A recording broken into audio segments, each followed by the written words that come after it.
Inside Outer Limits is a regular feature on the Paranormal UK radio network.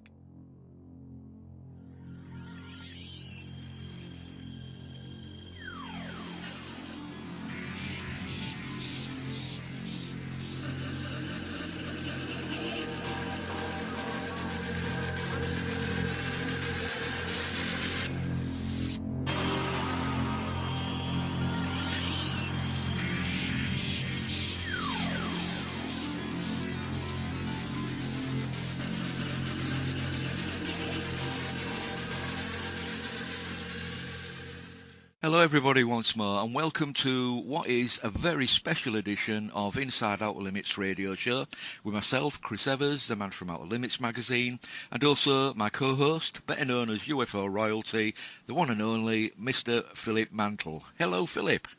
Good evening, Chris. How are you doing today? Yeah, doing fine as usual, mate. You know. Yeah, I'm kind of like that as well, Phil. You know, as long as we're still breathing, that's all that really matters. You know.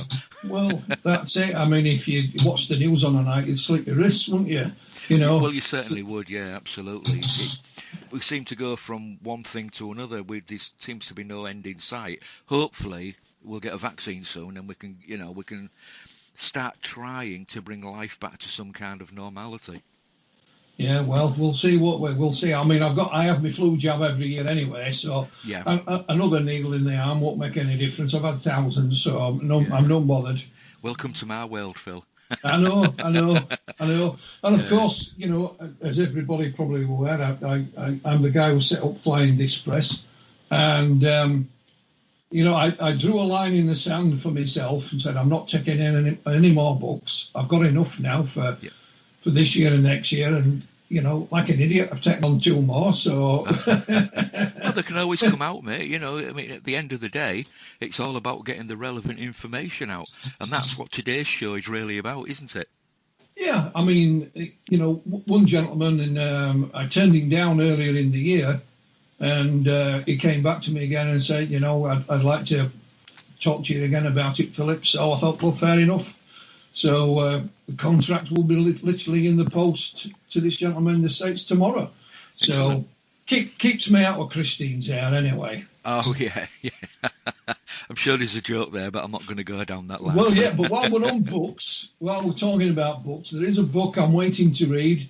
Been waiting for a while, and that's why we have our guests. By any chance? Well, not quite that long. He's not been working on it for that long, but that'll be his memoirs. It's taking 25 years to write his memoirs, but it's our next guest. He's been a guest on the show before.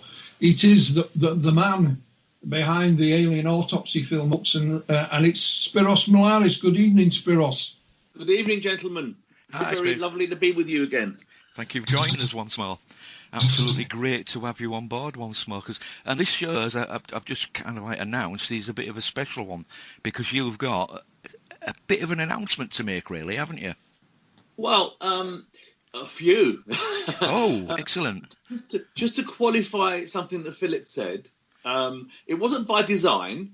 I'm not trying to say that this is deliberate, but I'm very, very pleased it took 25 years to come to this point. Yeah. Because had I published a book 10 years ago, it wouldn't have had 50% of what's in it now. Mm-hmm. If I had published it 5 years ago, there's been some really amazing stuff that's come up in this last year.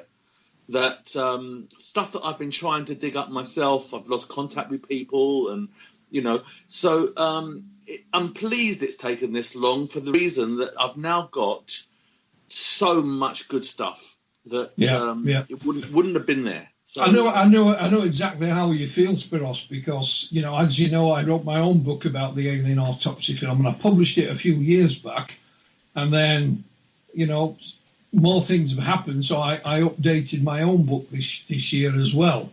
Yeah. So I know exactly what, and I know through my conversations with you, it wasn't by design either. You know. You had good reason for not writing it before now, but that day is fast coming. But for those before we start getting into any questions, for those who are not aware, but have not heard the story, just tell us about who is Spyros Melaris and how you got involved with the Alien Autopsy film and what you did. If you can do that for us. Okay. I'll give you the very brief version, because I'm sure many of your listeners has heard the story before. And one thing I've tried to do, I've done quite a few talks to various people and interviews. I've tried to give them something that the other ones didn't get, so it's always a little bit fresh for the same listeners. Okay, so I'll do the same again today. In short, I started my life at a very young age. At about 6 years old, I started getting involved in making amateur cine movies. My father bought me a little cine camera, and the rest is history, as they say. At about the same time, I got into magic through my grandfather, and that was another one of my parallel hobbies that ran throughout my life. And became an income for me eventually. But both of those things started off as hobbies. Then what happened was my life took a couple of turns. For me at the time was for the worse, because I didn't want to be a motor mechanic. But my careers officer at school said, you need to get a proper job. You can't be in entertainments. You got to get a proper job. So get something behind you. And it was the worst advice I ever had, because I would have got into what I wanted to do a lot earlier. But that's it. As I say, I did that. My mum had a dressmaking factory which I used to go to on the weekend and help out, or in holidays, and help out the cutter, who's the guy that cuts the patterns for the dresses or whatever is being made at the time.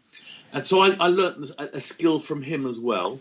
And all of these things culminated to helping me make the Alien Autopsy. Now, what happened very simply was I was in show business at that time. I was making TV shows and videos and various things. And I met a guy called Ray Santilli in Cannes and in France. And he told me that he already had an Alien Autopsy. And of course, I'd never heard of anything such a thing. What's an alien autopsy, you know? And I actually made a joke at the time. I said, "What, you mean a foreign person?" And he said, and he said, "No, somebody from outer space."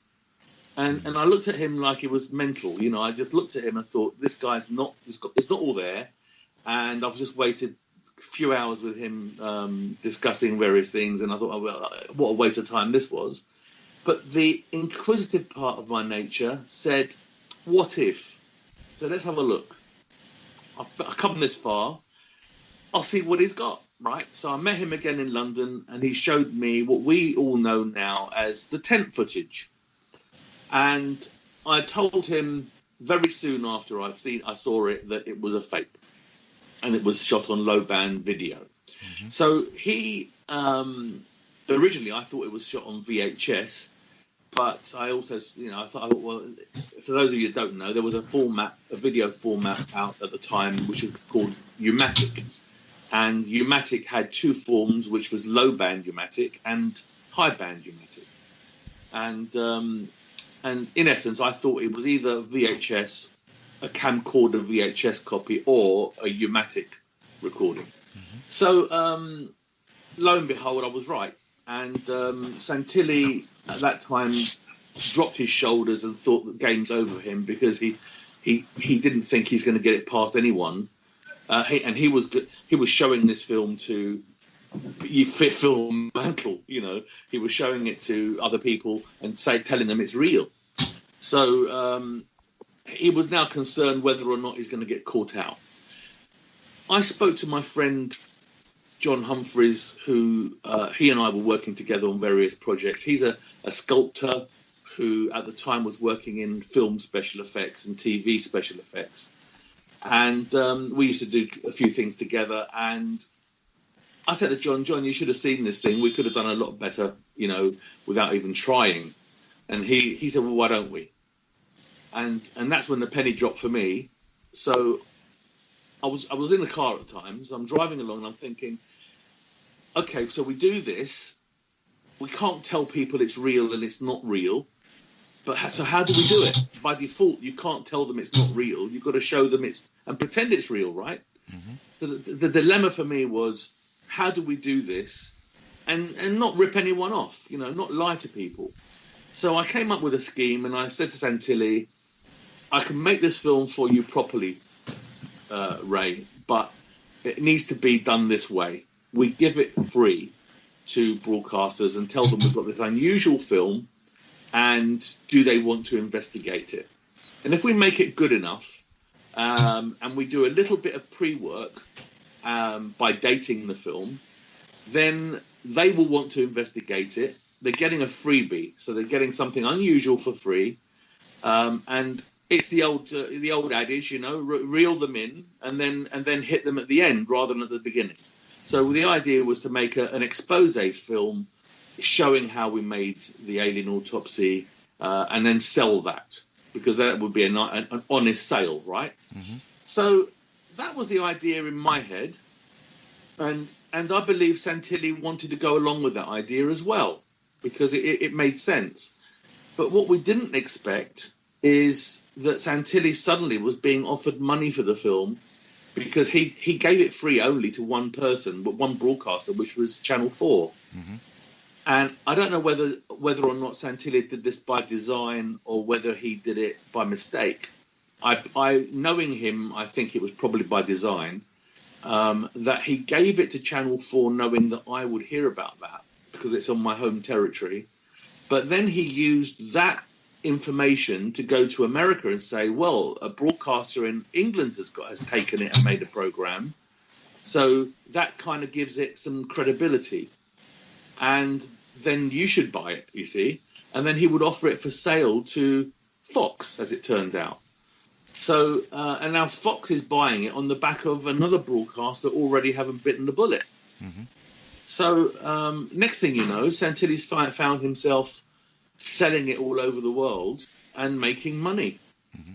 So here's the dilemma. What do? Do you kill the goose that's laying the golden eggs? You can't do that. You just got to let it carry on because you want the money, right? Everyone wants the money. Mm-hmm. And Santilli at this point had already spun the yarn that it's real. He's already done the con. So he's in for a penny, in for a pound, right? Mm-hmm. So that's the story in short. Okay, so after this, it did go global, didn't it? To put it politely, Well, it skyrocketed really out of hand. It was the first recorded incident that we now call viral, right? Mm-hmm. You hear of things going viral, and that's via the internet, which is obviously an integral part of everything going viral. But when you haven't got the internet, or a very young internet, and you go viral via broadcast TV, print newspapers, magazines, and radio, that's quite an achievement at that time. Absolutely. Now, we do hear that, your book is coming out in mid-October to November of this year. Yes. What can we expect? Oh, so much. What's the title of the book, first off? Yep. It's called Alien Autopsy, the greatest hoax of all time. Yeah. And I think that's undisputed now. I mean, I've renamed the book several times, and the previous names I'm now using as chapter names because they're good, Mm-hmm. But yeah, I think it's qualified as the greatest hoax of all time. There's not been anything else since, and I doubt very much there's going to be anything because the way that media travels today. You wouldn't be able to maintain integrity very long, and it is that kind of life we're living in now. It's now. We want it all now. There's no waiting. There's no, it's instant everything. Yeah. And something like the Alien Autopsy would need to be done in a much more creative way today, because you couldn't sell it. You see, it would go viral via the internet. So if you did something in public, right? So I'm talking about if you were to do a hoax today, right? You would have to do something in public and let other people release the footage. Mm-hmm. I mean, of course, when it came out in 1995, it was discussed on things like the CompuServe forums that were around. But, you know, they were still, a lot of those were the old green screens. Do you remember those? Yeah, of course. Yeah, and a lot of them, of course, still couldn't take photographs or anything like that. Couldn't Google anything. Couldn't just punch in a search. So you're right. You know, the only other way was via what we call the conventional media. You know, newspapers, magazines, television, radio, etc. And it did go berserk. Well, I do speak about the research in my book, because we take it for granted today that we can just go on the keyboard and find out anything we want. When you're in 1995 and you're not a doctor and you need to know how an autopsy is done in America in 1947, it's quite a tall order. Yeah. And I believe that there was a lot of divine intervention in this film, because lots of things happened which worked for us. And even the personnel or the people that were involved had hidden talents.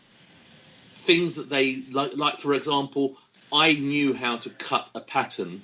You know, I'm from 16 years old, I knew how to cut a pattern so somebody could make a dress. Now, I couldn't use a sewing machine, but I knew about cutting patterns and what they needed to be, right? How they needed to be cut and all that sort of stuff. So my girlfriend at the time, that was involved in quite a lot of areas, she happened to be able to make dresses. She had a sewing machine. You know, I didn't know that until this project. You know, we've been dating for quite a while. I didn't know she could make things. I didn't know she could make clothes. You know, and she's an academic. She's not a hands-on person. She's not a person who, you know, her career wasn't about creating things. It was about learning. It was about learning and teaching. So and solving problems. So you know, it was quite a find for me to be able to have this person who can do the research in such an impeccable way, but also hands-on create the costumes that we needed. So there was a lot of that going on. So I needed a very small team, and that team had to multitask. And like I say, we were so lucky that we all had several expertises, and enough of those expertises to create what we needed to do. So the research part, I mean, I speak about it in my book. We didn't have Google. Google wasn't even invented at the time. So to think about that for a second, what tools were used? How does how do you do an autopsy in 1947? Because it's different from how you do an autopsy in 1947 in England than it was in America. There were different techniques, different tools, everything was different. So, and there'll be a different technique for depending on what kind of autopsy you're doing as well, surely. Of course. And I said at the beginning to Ray Santilli that he's named it wrong.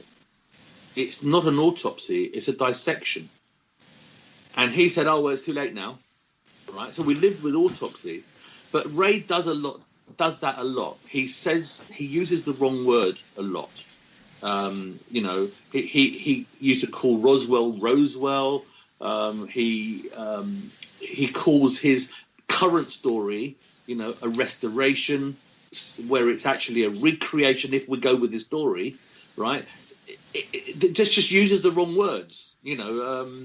So when he called it an autopsy, it's actually wrong, and we kept that in mind when it was being dissected. The items that were being cut out of the body were being placed into receptacles and labelled, and notes were being taken, because those, in our heads, what would happen is those organs would go to a specialist in that field. So they would then say, well, this is different because of that from a human being. It's similar in this way, but it's different in that way. I thought for a second there, Spyros, you're going to say those organs would go back to the butchers from where we got them.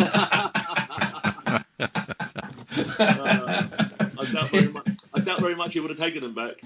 But so for those that know the story, what can we expect in the book that perhaps will raise a few eyebrows and will be a surprise even to people like me? What can we expect? There's a lot of things in there that you don't know about, Phil, which is great. Yeah, I get a big kick out of that because you've done this story to death. You probably know this story as well as anyone. I mean, there's not many people out there know as much as you do about it.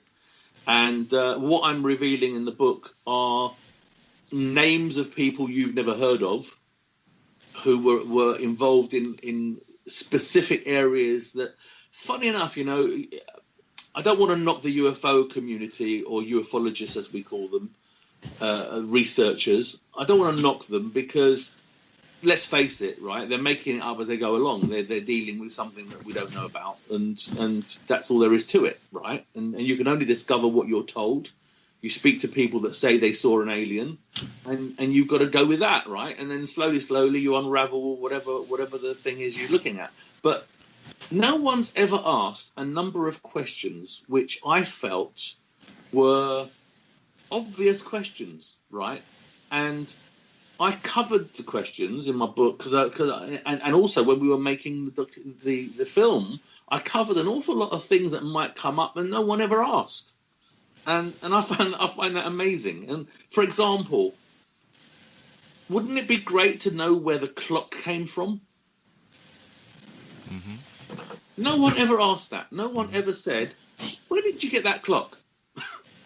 Okay, so you bought this clock, and you bought the telephone, and you bought the various bits of. Where did it come from? Oh, do you mean ask you, not rather than Santilli? Yeah, me, because Right, I'm saying I made it, right? I'm saying I made this film, and people say, okay, so what did you do? Well, I bought a clock and I bought telephone. No one ever said, which I felt was a very good question, right? Well, where did you buy this clock? Do you not think that's a pretty good question, right? Well, it is, yeah, because, I mean, everything had to be found, didn't it, to go into the autopsy footage, including, I mean, we've discussed before, I think it was the autopsy table that you used, that you made that yourself. That's right. Yeah. So what I'm saying is, there's questions that I feel that I would have asked, but they didn't ask. No one ever said, well, okay, so who was this woman in America that bought the stuff for you?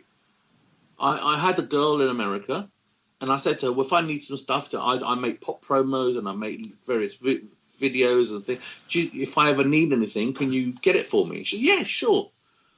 Well, no one's ever asked who she is, which I find amazing, right? Anyway, she's in the book, right? So that's a new name that comes into the mix. And of course, she'll verify everything that you said as well. Well, that's it. Well, you know what? I found her. I found where she works, and I found because I lost contact with her, you see, and I met her through a vaudeville act called the Flying Karamazov Brothers, and they were performing in the Criterion in Piccadilly. It was about 1990, I think it was late 94 no, hold on a minute. I can't remember. I'll have to look it up. But they were in the Criterion, and I said to my wife at the time, we were watching the show, and I said to her, I feel like I belong with these guys, right? And she said, I know exactly what you mean, because they kind of they looked like they had beards and long hair, and they were kind of my thing. They were my style, right? And I looked like I belonged with them. And so I know everybody in the theatre world, and I went backstage, they let me in, and I went to the dressing room, and I introduced myself, and I said to the guys, look, I feel compelled to do a project with you. I don't know what, right? But I'm up for it if you are.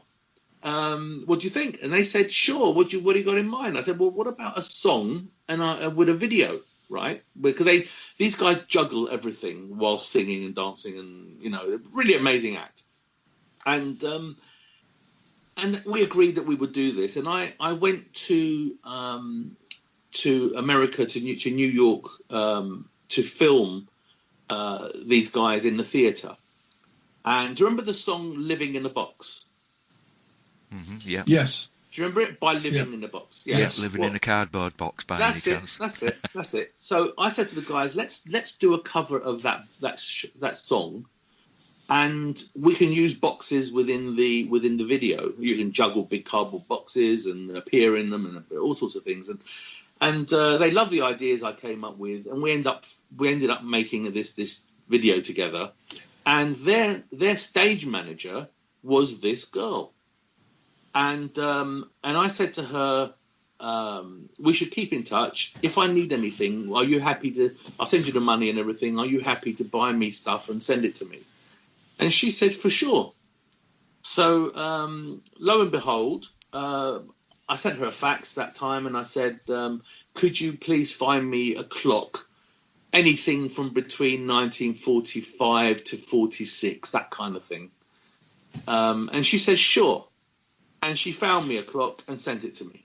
And I was doing this quite often. I need a telephone. I need, and if you come across anything that's interesting, period, let me know. And she was quite happy to do it for me. She got me quite a few things: the microphone I got from her, the telephone, and the clock, and a few other things. And I then went back to Paul, who is the lead of the Flying Karamazov brothers, Paul Majid. And I said to him, Paul, do you remember there was a girl that used to work with you at the time when I did the video with you? Blonde girl, she had plaited hair and dungarees. I can't remember very much more. And he said, no, I can't remember anyone like that. And we went through this whole performance of going through all the people it could possibly be. And he then spurts out her name. And, of course, the minute he said the name, I knew it, right? But I just couldn't recall it. And I said, that's her. I said, are you still in touch with her? And he said, no, we haven't spoken for years, he said. But you'll find her. And he gave me an address to find her at. So I did a little bit of Googling, and I found her. And I sent her a message, and I haven't had a reply yet. But I'm hoping to get a reply, but in any event, she's in the book and what she did and all the rest of it, and I no doubt other people will find her. But in the meantime, I'm waiting to see if he does. I've got another 7 days before deadline closes, so hopefully she'll come forward before then. But she's named and she's in the book. And here's a fantastic little thing: she's in the medical profession now. Right? So yeah. So she would be interested in this, I'm sure. It's just a matter of tracking her down. So that's new in the book, which has only come forward recently. I also name the film engineer who I had the film developed with, and the lab, and I proved that. I've got one tape which was left over by mistake of the debris footage, which is unaged. And the labels on the cassette with the dates and the name of the company and all that sort of stuff. So that can all be tracked back. I've asked him if he'll do a little interview for me, and he's very shady on actually what happened at the time. Because don't forget, we called it the Roswell Project. It wasn't Alien Autopsy. Mm-hmm. When we were working on it, it was called Roswell. It was Roswell, the footage. And so the labels are all Roswell, and the dates are all exactly what I've been saying they are. So that's good, and obviously that can be traced back to the lab and to this particular person. So what I'm saying is there's a number of new names that are in the book which haven't been there before. They weren't spoken about before, and. There's another guy. I debated long and hard whether or not I should include this, and I have included it. I had a long conversation with Santilli's accountant, who worked with him and was a director of various companies with him. And I name him, but not only do I name him, I've transcribed a telephone conversation that I had with him. And I also have a website which goes with the book, and the recording as it was, unedited, is also on there. So if you don't believe what's written on the transcription, you can go and listen to it for yourself. So, and in that conversation, we speak about a lot of insider stuff. And it confirms pretty much that I was involved right from day one. Because I discussed with him that he never knew that I made the film. And I said to him, did you know that it was me that made the film? I always believed that you didn't know because Ray kept you out of the loop. And because this guy is very religious and very honest, okay? He won't lie. So if he knew, it would be very difficult for him to keep that secret. And I think Ray would have kept it away from him. But the thing that gave it away was, and he had a hunch, obviously, that I was always there. I was picking up money for Roswell projects from 1995. Bear that in mind, because it's not from 96, where Colin Wolford said yesterday that, you did make a documentary in 96 and that's all you did. Well, no, I predate that. I predate that right from the beginning of when the Alien Autopsy first appeared, because obviously I made it. So all of these things help to establish the timeline, but more importantly, the things that we discuss in this conversation leaves no doubt as to what happened, how it happened, the timing, and my involvement, John's involvement, Greg Simmons, who's my business partner at the time. See, Greg Simmons was to me what, I won't mention this guy now, I'll save it for the book because it's new information. But this guy was to Ray what Greg was to me, okay? When you're like me, you're creative, you come up with a gazillion ideas a day, and you don't have enough time in the day, and it's very hard sometimes to finish things because you start something else. And it's that kind of life, right? But because of the animal we are, we do things that people don't do. And Ray's very much like that. But you need someone who's grounded, who's going to pay the VAT bill and pay the tax and keep you on the straight and narrow. Yeah. I know the man. I know the man you mean. Okay. I met him a few times. Yeah. Okay, good. Well, as I say, I've got this conversation on a recording, and I've transcribed it. And as I say, it's very telling because of the things that are admitted in the recording. Plus, I've read an Alien book. He wrote his chapter several times. Because I felt I was unkind. I felt I was being a little bit too unkind. Although it was true, although what I said was true, it still came across a little bit unkind, a bit too harsh. So I rewrote it. And what's left, unfortunately, is still harsh. It's true, right? You can't skip over what actually happened. So this guy, the accountant, actually confirms what Ray's like. He actually says what I say in my book. He actually reinforces it. And that's somebody who works with him side by side. So it's important to know the animal, you see. When you're talking about something this intricate, you need to know who all the players are. And I have a section in the book which is all about the players. So basically everyone who was involved, who had a part to play, who they are, what their personality traits are, and what their skill sets were, and what they did and what they said. Very, in some cases it's very concise, but in Ray's case, obviously it's quite an elaborate chapter because you need to know who you're dealing with because you wouldn't believe it. That's the problem with this story is you wouldn't believe the lengths this man was capable of going to, and that's important. People cutting him too much slack. Oh, he was told to do that. He was made to lie. He was under a lot of pressure, so he had to do. No, everything was contrived, everything was deliberate, and that's the personality of the man. And I won't spoil it for you, but I do sum up quite well in this chapter. I think Phil will be able to say, yeah, I know, that's exactly how he is. That's him, right? But there's things about him you don't know. You know, I've got a very famous recording I've told people about. Dial today, right? Today, you have to call somebody, right? That's pocket dial. Well, in the days when in 1995, okay, and you press on some phone, had the call button and the end button was the same button.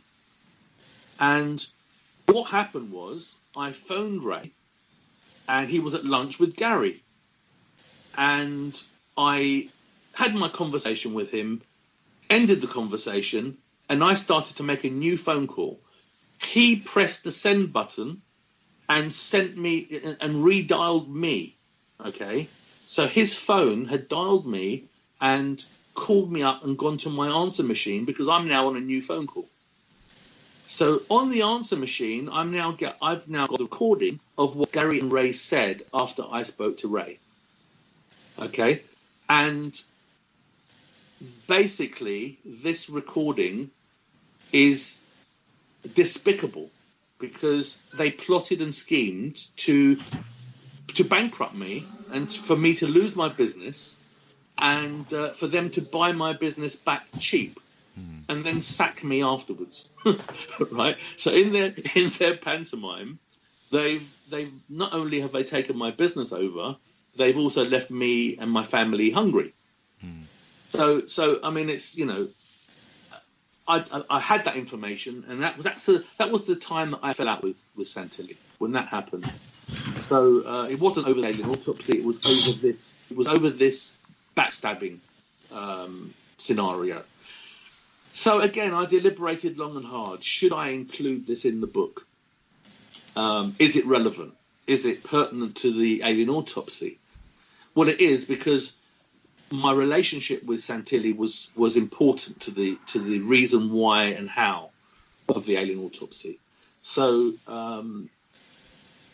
today I need to show him in his true light. I worried about whether or not I was opening myself up to a lawsuit, but like as my lawyers have advised, you know, you cannot be sued for telling the truth. And it is the truth, and it's proven the truth. I've got a recording, right? I haven't taken that recording. I haven't coached him into saying anything. I didn't trap him into saying anything.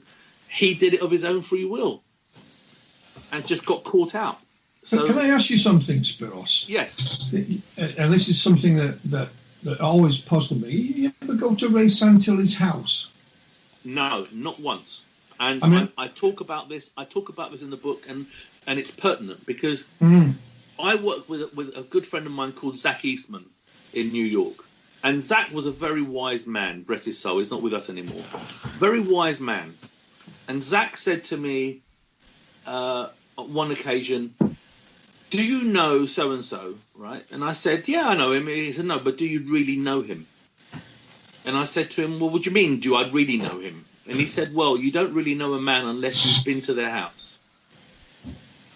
And I said, that's interesting. He said, "If you really want to know a person," he said, "you need to live with them. You need to share a kitchen and a bathroom." He said, "Then you really know someone." Right? Well, the reason I asked is because I obviously I got to know a number of people at the time who worked with Ray or knew him very well. And I you know, and I didn't ask them deliberately. But they said, you know, we had dinner together. And I just said, "Oh, where was that? Was it at Ray's?" No, and none of them ever went to his home.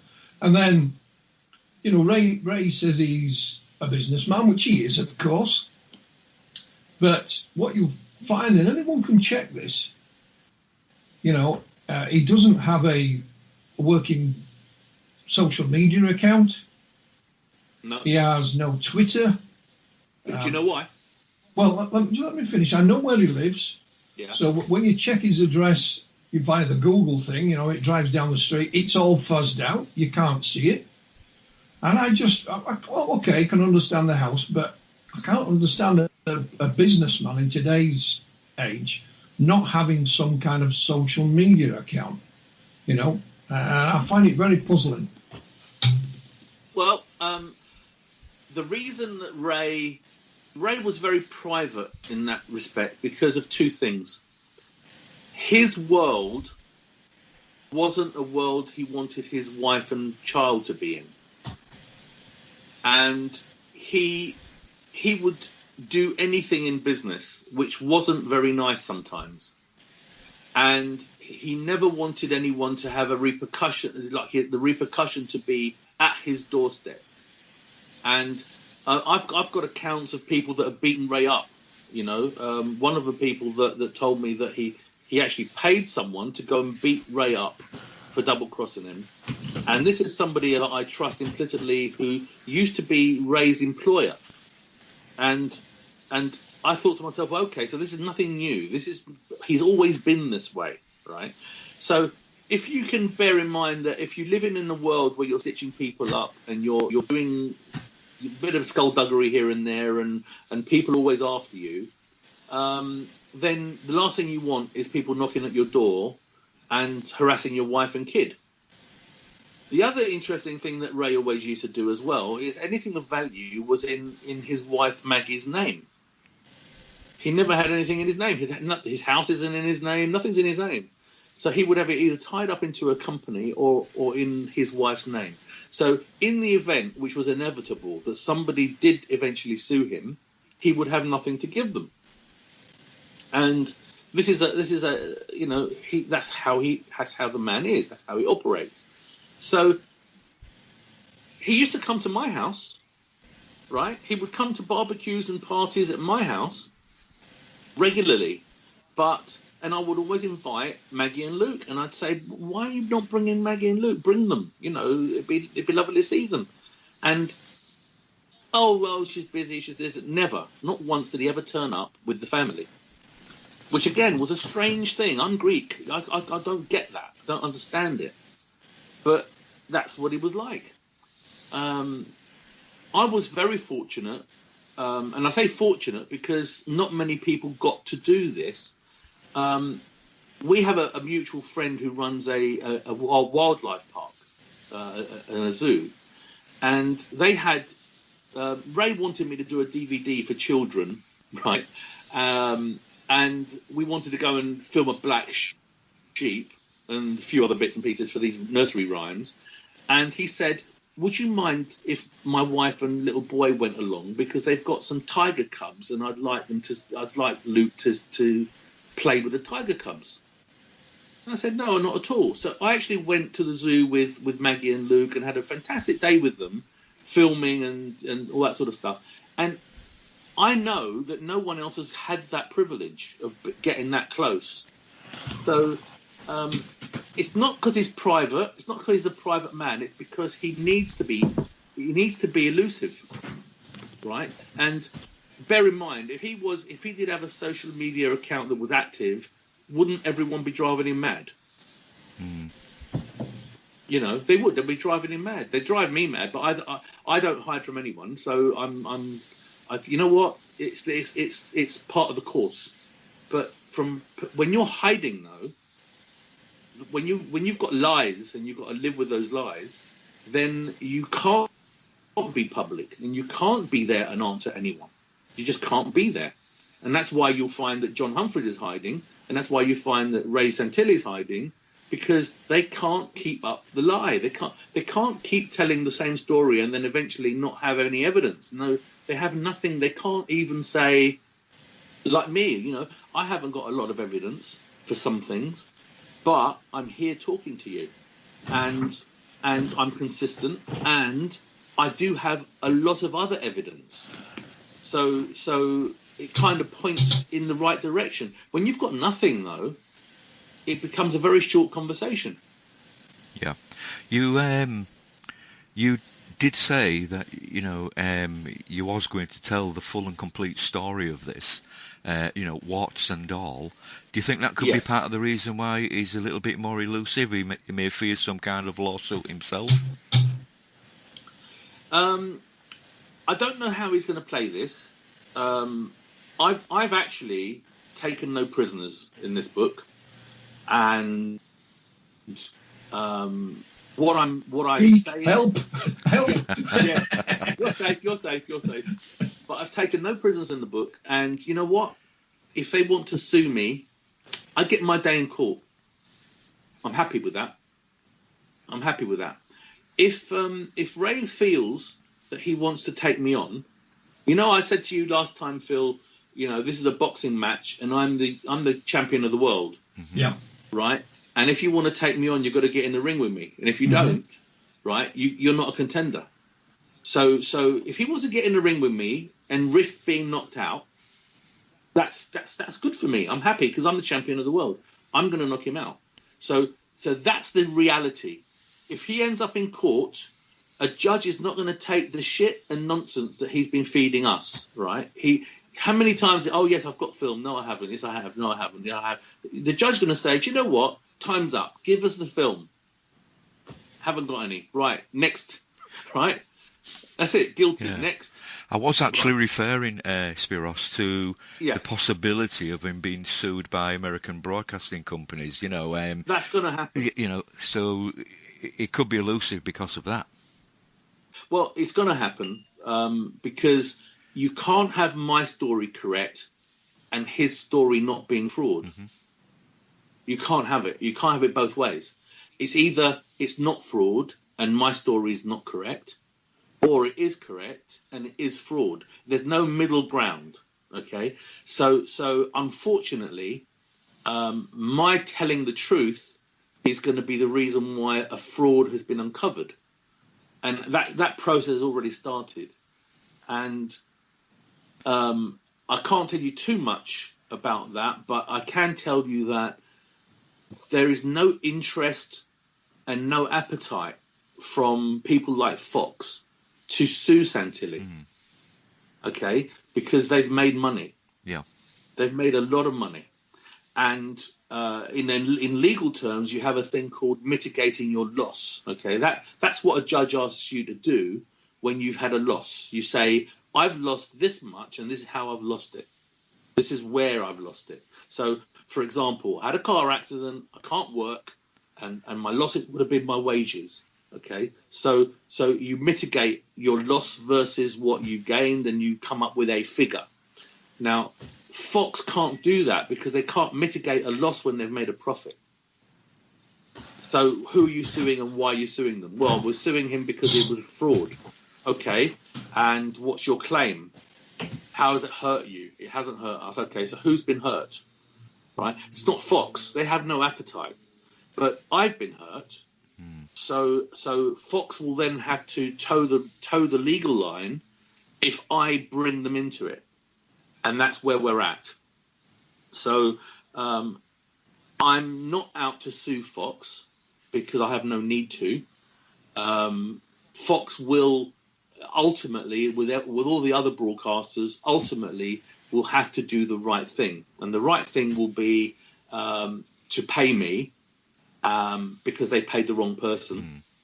But because I'm fair, and I'm in the business, and I want to be in the business. I don't want to alienate myself and become this person who sued everybody. Nobody wants to work with me at that point. I want to remain friends with the people I want to work with. So I'm going to do a deal with them where they don't give me money for nothing. We'll make more programs. So win-win. So what you're looking for really is the acknowledgement that you actually created this more than anything. Well, it's not. I think I've already got that. What I do want to do is I want to put a lid, like Phil says, I want to put a lid on it once and for all, because I can't be having people like Colin Wolford walking around defaming me at any opportunity. He's not worth suing, right? He lives with his mum in her loft, right? And that's the bottom line, right? So I sue him for pleasure? No, I don't want to do that. I'm not going to get paid, and I'm not going to get. So what's going to happen? I give him fuel to the flames. He will say, "Oh yeah, the Men in Black silenced me." Well, how's that made anything any better? So the reality is this: Uri Geller said the other day, right? And he's in the book, by the way. Uri Geller said the other day, there's a guy called James Randi who set out to prove that Uri was a fake.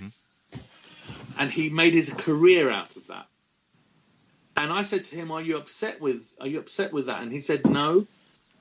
Uri, he's on record saying this. Uri said, "This guy was my best publicist."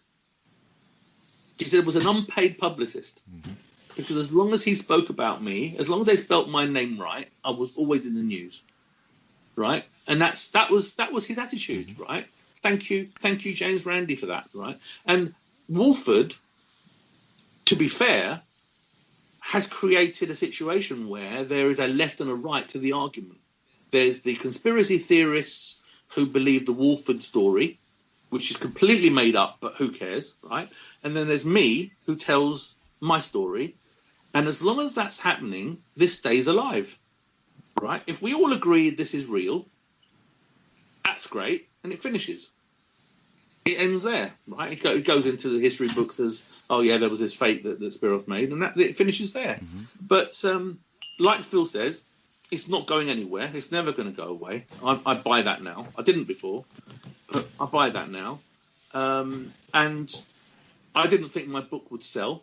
I didn't think anyone would be interested, and I've been pleasantly surprised at the uptake, and I'm shocked, to be honest, because the deluxe edition is £80, and although I'm giving 50% to the homeless charity that I run, it's still £80. That's the Bags of Love for Homeless, isn't it? That's the charity.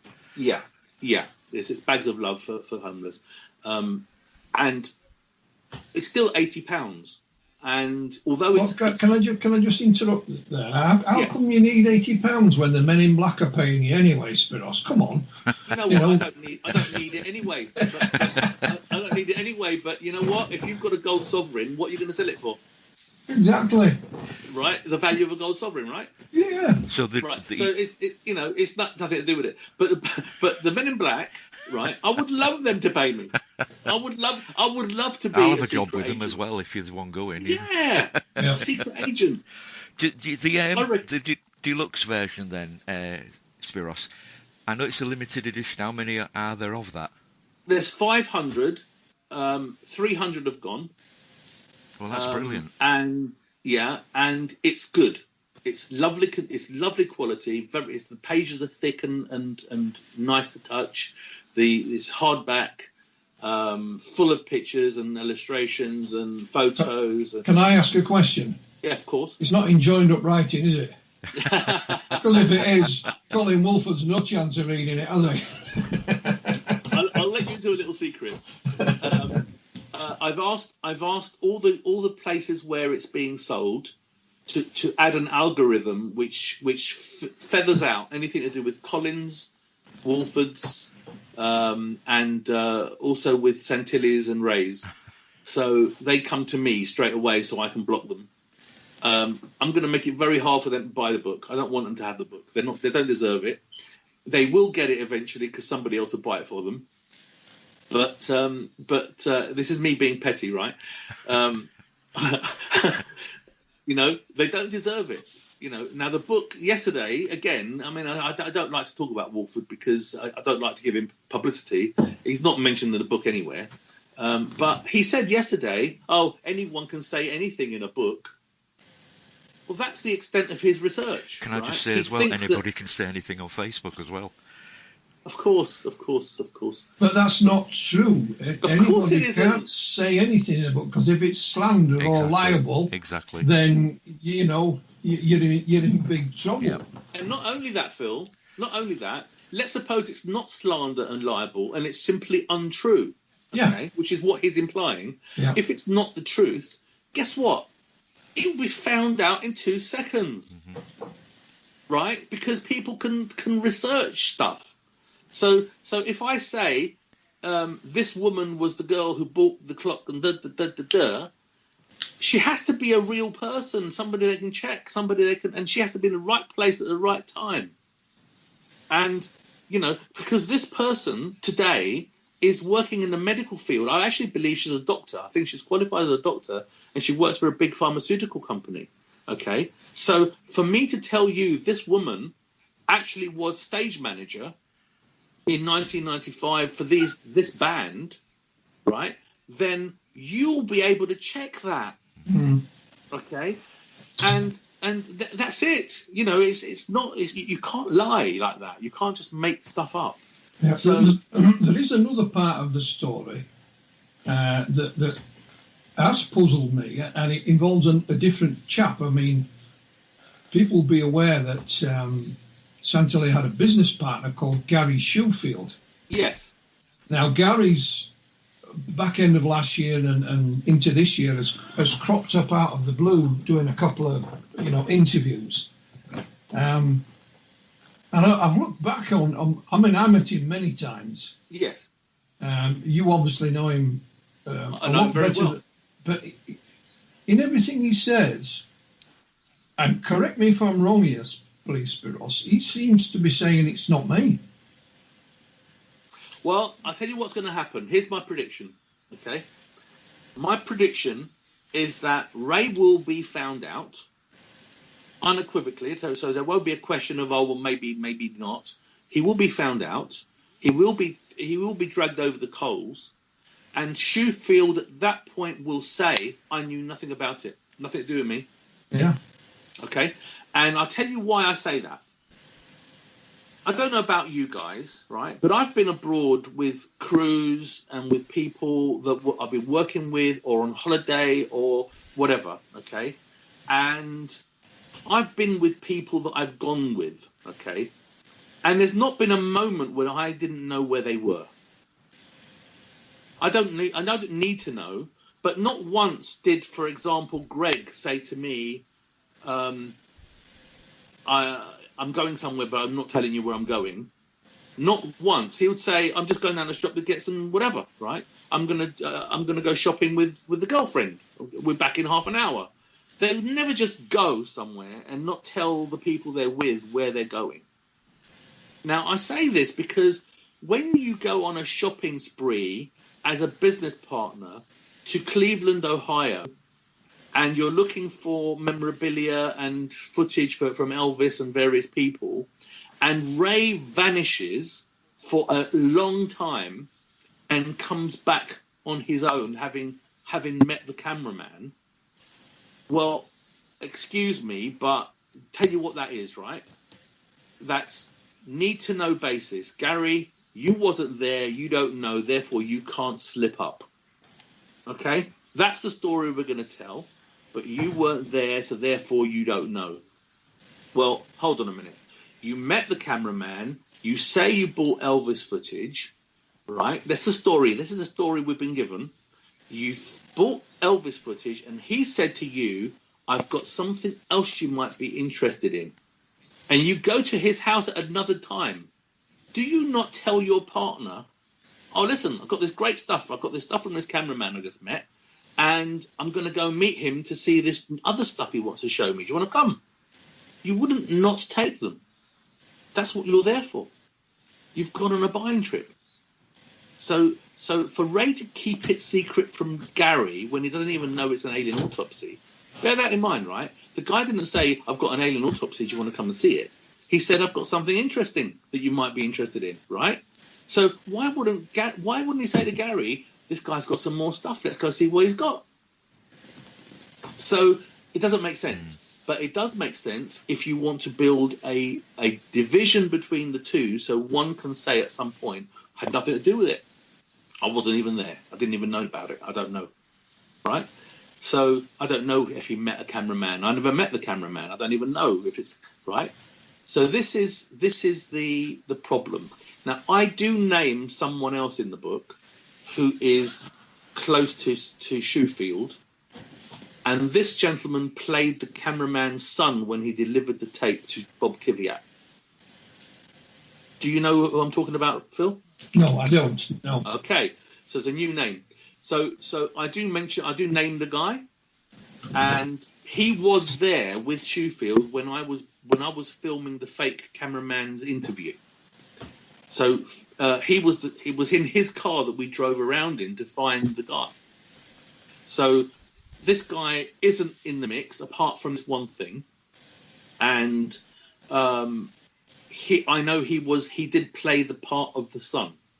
So no doubt people will track him down once it's in the book. They'll find him because, like I say, we're living in a world where you've got a name and you've got somebody that they know and they're in the same business. You know what? It won't take long before they find the guy, right? Mm-hmm.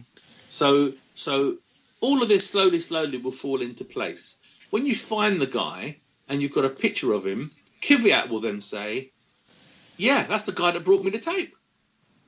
Yeah. Do you see where I'm coming with? Yeah. Where I'm going with this? Yeah. Right? So, yeah. For those who are not aware, there is an interview, or it's an old boy basically answering some questions that was alleged to be the mysterious military cameraman, and this was hand delivered to Bob Kvyat, the producer of Alien Autopsy, Fact or Fiction. And I've spoken to Bob about it, and he went ballistic. He went ballistic? Oh, he went absolutely nuts. You know, because he knew it was a setup. I see. Yeah, he uses some colourful language. Let's put it that way. Yeah, I'm with him on that one. Yeah. The thing is, though, just for the listeners who don't know, ATV in Hong Kong wanted to buy the footage on the condition that they could speak to the cameraman. And Ray at the time was saying to me, we haven't broken even, because bear in mind, I need the film to break even in order for us to go public. Okay.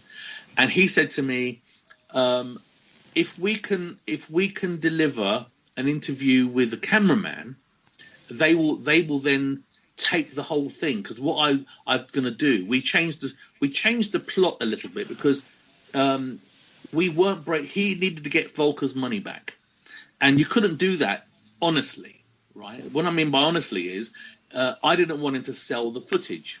Okay, so I said to him, we'll do interviews. You can do interviews, get paid. I don't mind if you get paid, right? We can sell the video as a VHS collector's item called Roswell the Footage. Make no claims and just say there it is. Buy it if you want it, and at that point you can sell that. And he was selling that VHS for 40 quid, and 50 quid at one point, but 40 quid in 1995 for a VHS tape. Running 20 minutes, you know. So, in fact, at one point, I did a documentary which was called Roswell the Footage. It was like a little trailer, and it had a voiceover which read out the questions. Sorry, it read out the cameraman's statement at the beginning. Do you remember that, Phil? Yes, I do. Yes. Yeah. And so it had a little bit of a cameraman's statement at the front, and then it showed the footage. And I thought he would recoup from that alone, and he did recoup from that alone, but he kept saying he didn't. Oh no one's buying it. It's not selling, and it's not. So the new idea was, I think I can sell the footage to ATV in Hong Kong, but not take money for the footage, but for the reveal program at the end. And I said, well, how would you do that without telling them it's not real? And he said, well, what I will do is I'll rope it in that it's a 2-part deal, that they have to take the footage now, make a program, and then we will do a second part that we will get paid for. I said, okay, that could work. He said, but the only way we can do it is if I deliver this interview with a cameraman. How are we going to do that? So I said to him, well, I can do that. And he said, well, what are we going to do? How are we going to do it? I said, well, we would go to America. We find somebody living on the streets. Somebody that's of 80 years old living on the streets isn't going to be around very long. So they're not going to be around a year or two later. So it's not like somebody's going to be there forever. Plus, they haven't got a television, so they're not likely to see any programs that are put out with them on it. And if I make them up to look different, then nobody that knows them will say, oh, it's that guy in the street. Ray said, oh, it will never work. And I said, well, what choice have we got? This is all we've got, Ray. So he said, okay. He said, what are you going to do? I said, well, I'm going to go to Los Angeles. He says, well, I'll send Gary with you. I said, I don't need Gary. He goes, no, I'd rather Gary was there to overlook things. I said, okay. So I spoke to Gary, and Gary says, Spears, I'm not going to fly in with you. I'm going to go somewhere else and then fly in from there internally. Because I don't want us to be traveling together. So they didn't want any record of us being together, right? That's how intrinsic this was. This is, So Gary flew into New York. I flew into Los Angeles, and I waited for 2 days for Gary to turn up. So I was in a hotel next to the Magic Castle and opposite to the Blues. I think it was called the Blues Cafe or something. I can't remember now. But it was a little restaurant that just played blues music and stuff. So between those two places, I'd passed my time waiting for Gary. Gary arrived, and I met up with Gary and this new guy that I've talked about in his car. He said, right, what's the plan? I said, the first thing we've got to do is go and buy an NTSC American format VHS camcorder. And he said, well, didn't you bring a camera with you? I said to him, no, because this is an American production. And if I were to shoot it on my camera, I would have to then transfer it to NTSC. Mm-hmm. And there are artifacts on that will be found, right? That it was shot in an English format and made in American format. I said, we'll get a VHS camcorder that we just put a tape in, film the interview, and take the tape. And it's done, right? There's no transfer, no nothing, and it's original material, and that's it. It's going to cost us $600 or whatever, $400. I can't remember how much it was now, but it was around there. We're going to buy the camcorder and throw it away. Don't need it after that. So he said, okay, because I can't use it in England, you see. So, and we're there for a very short time. So I thought, okay, that's what we're going to do. It's part of the cost of the making the film. So we drove around. We found the old boy, and Gary and this other guy were talking to each other all the time and just in the background. And I wanted some time alone with this guy because I wanted to know who he was. And and where he'd been and what he's doing. I wanted to get a feel for what our risk was going to be. Has he got family? Because he's homeless now. What if his son came along, found him, Dad, come and stay with us, stop being proud. All of a sudden, it's in front of a television. So I needed to be sure who we're dealing with, and I didn't want them interrupting and interfering with the conversation because they were taking it as a bit of a joke. You see, they were acting like this was a day out, a Cub Scouts day out, and for me it was a very serious affair. So I said to Gary, go and get some coffees, please, and would you like coffee? Yeah. And I sent them off to get coffees. So they went off, and in that time I found out the guy's name. I found out a film that he was in. He was an actor out, down on his luck. So I took all these notes, and I was the only person that knew who the person was. And I put a challenge on my website. It's been up there now for 3 years. And I said, it's your only chance now. If you know this information, come now, or let the record be shown that I was the only one that knew the information. It was important that no one else came up later and said, oh, yeah, well, we knew that, and it was, this is not true.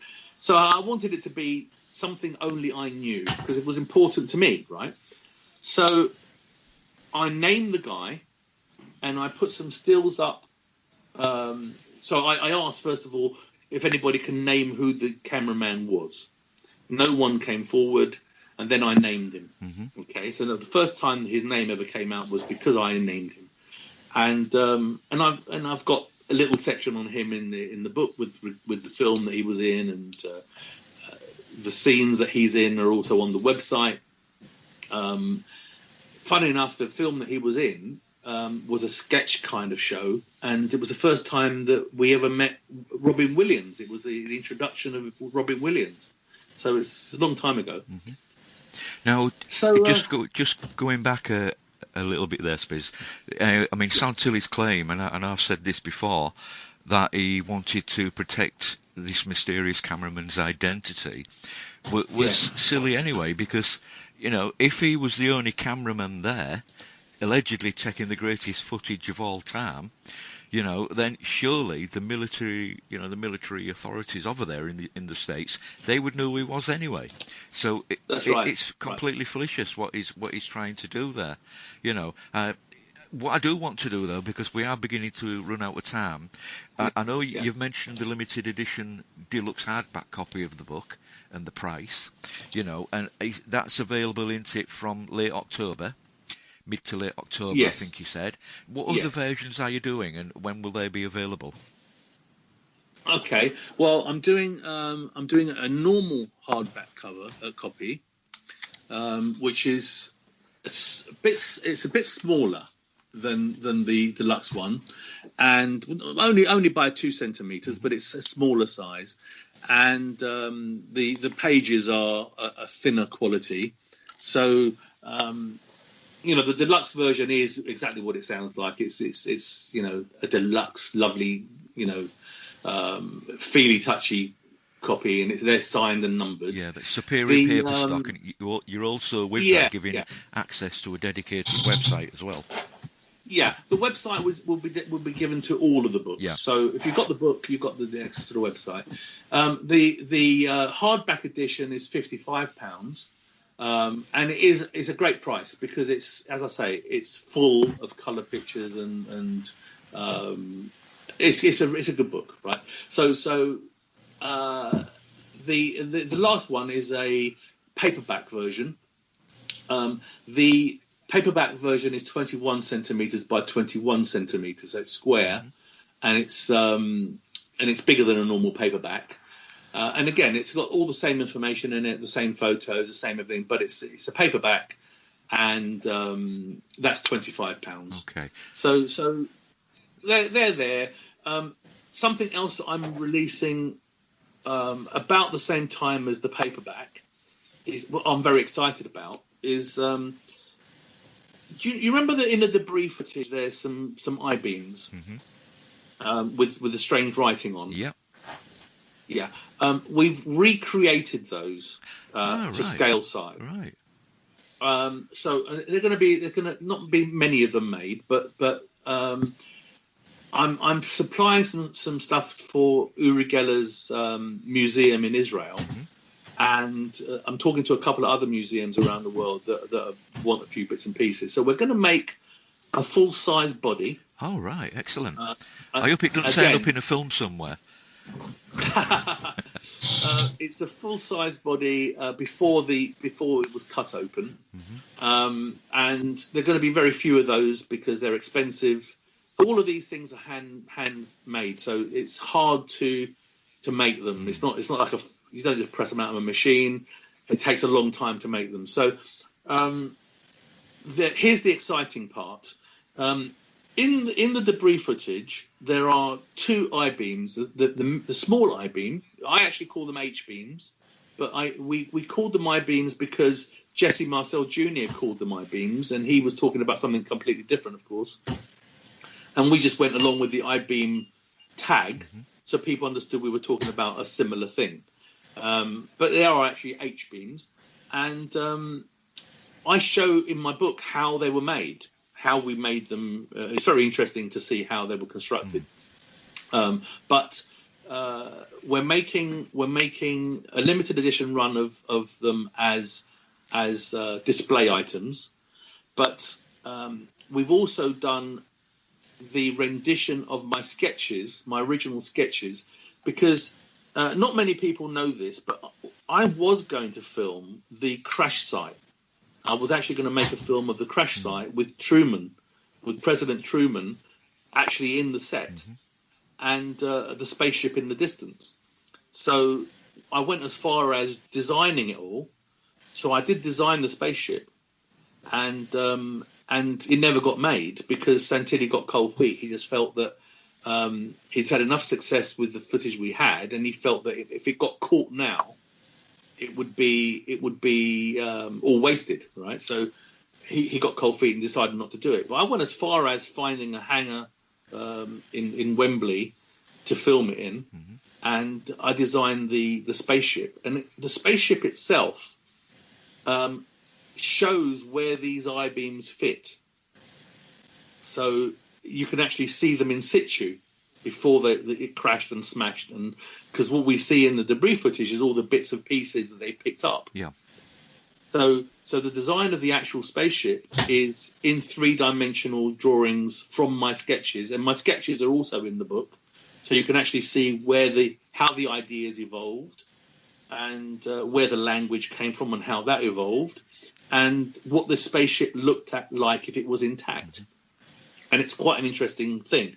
The idea that I had, you see, was that the spaceship would be quite a small spaceship, and it wouldn't be the one they travelled in. It would be a shuttle, if you like, from the mothership, because the mothership would be huge. So it would never land. The mothership would never land on Earth anywhere because it would be huge. So, and it would be seen by too many people. So what they would do is they would take a taxi from the mothership to Earth in a much smaller craft that took 3 to 5 people.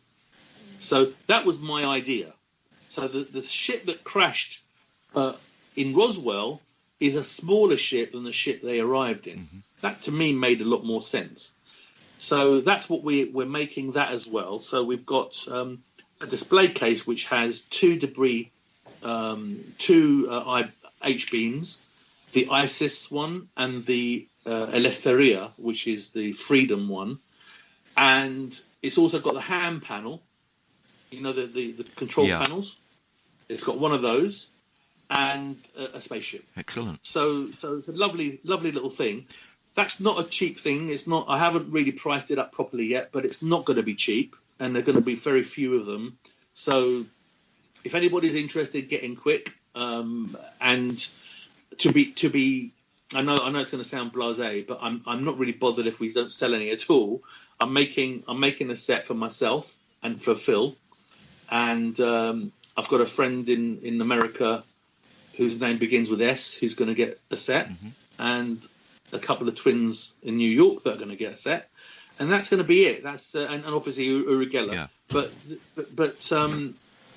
I'm making those, and it's costing me a lot of money to do.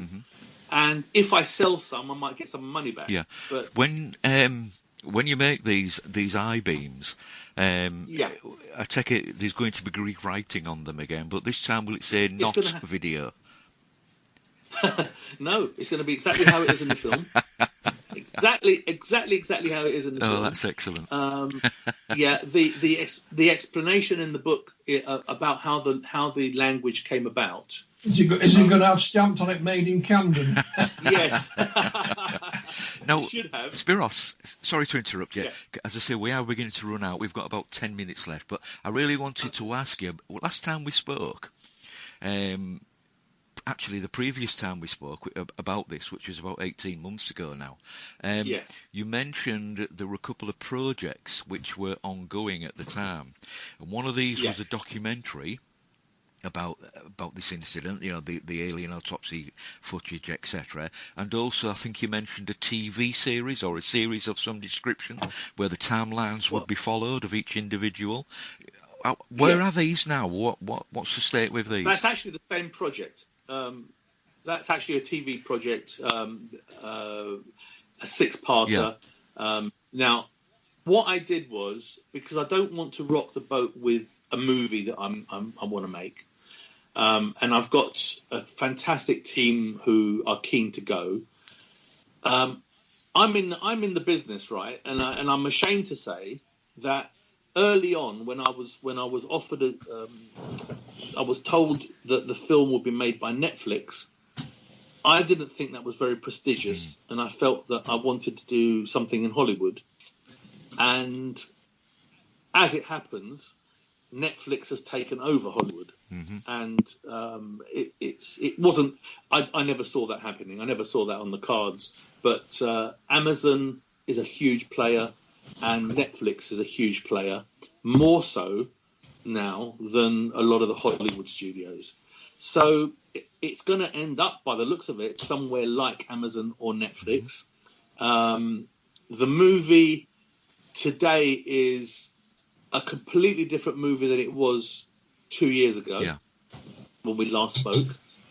And I'm pleased. I'm really pleased because a lot more it will be covered now, and the book is the catalyst now of making it all fall together. Because before now, there was nothing other than a synopsis and a very well known legend in pop culture.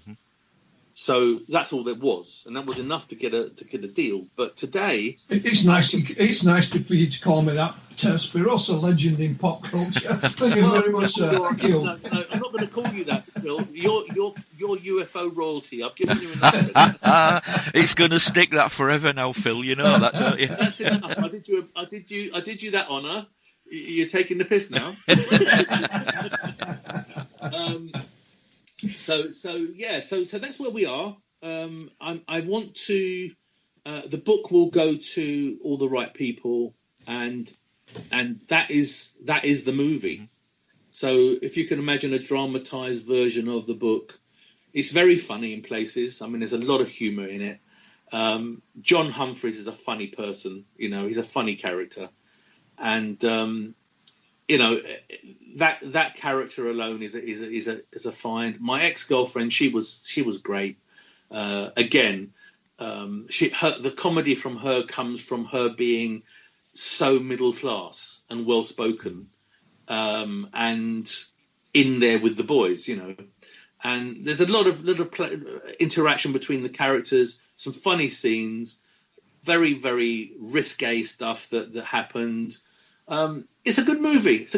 And I think that Warner Brothers missed a trick when they made the Ant and Dec film, because they sold it so cheap. It was a much bigger story than that. But when you're making it up and you've got, you make it the Gary and Ray show, and Gary and Ray weren't even involved, that's how much your material you've got. Everything had to be made up. Yeah. So it's and I'm not being cruel, I'm not being unkind. It's the Ant and Dec film was a piece of fun bubblegum. That's what it was. It wasn't a serious movie. Ant and Dec did a great job considering what they had to work with. I understand that Ray fell out with his son over that film because he's portrayed as Ray.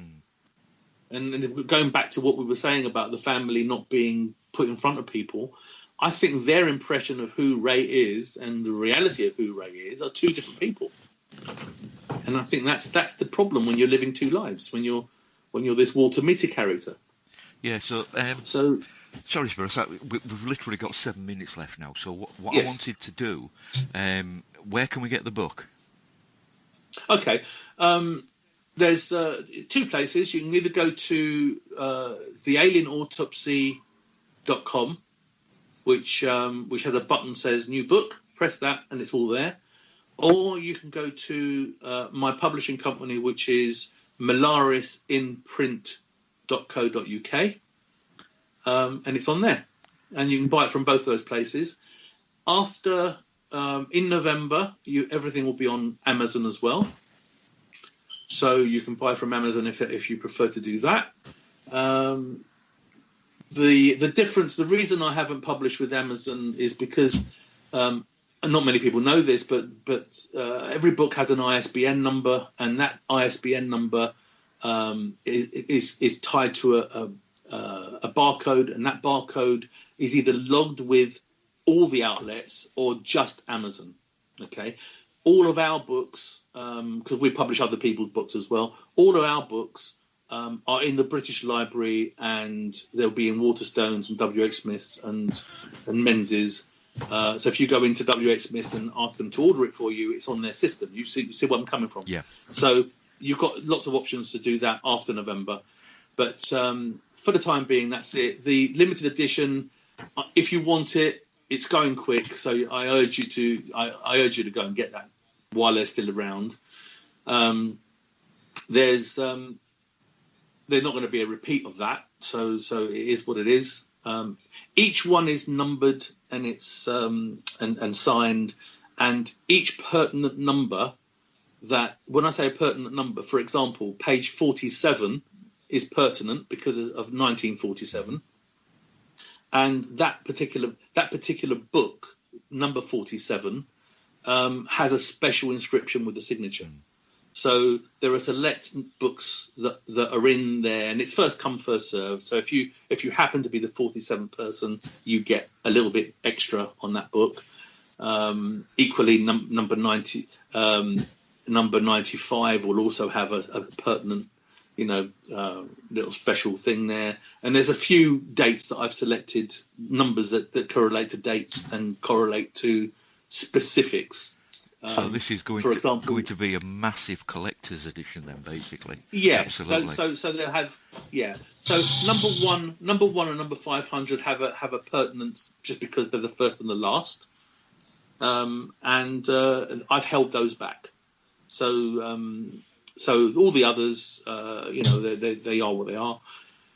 Excellent. I know it's going to sound biased. It's a beautiful book, and I'm very proud of it. My sister and I started this publishing company when she wrote her book several years ago, and that's all it ever did was her book. And then we decided to do my book through it, and all of a sudden we've got nearly 30 other authors working with us now, all different genres.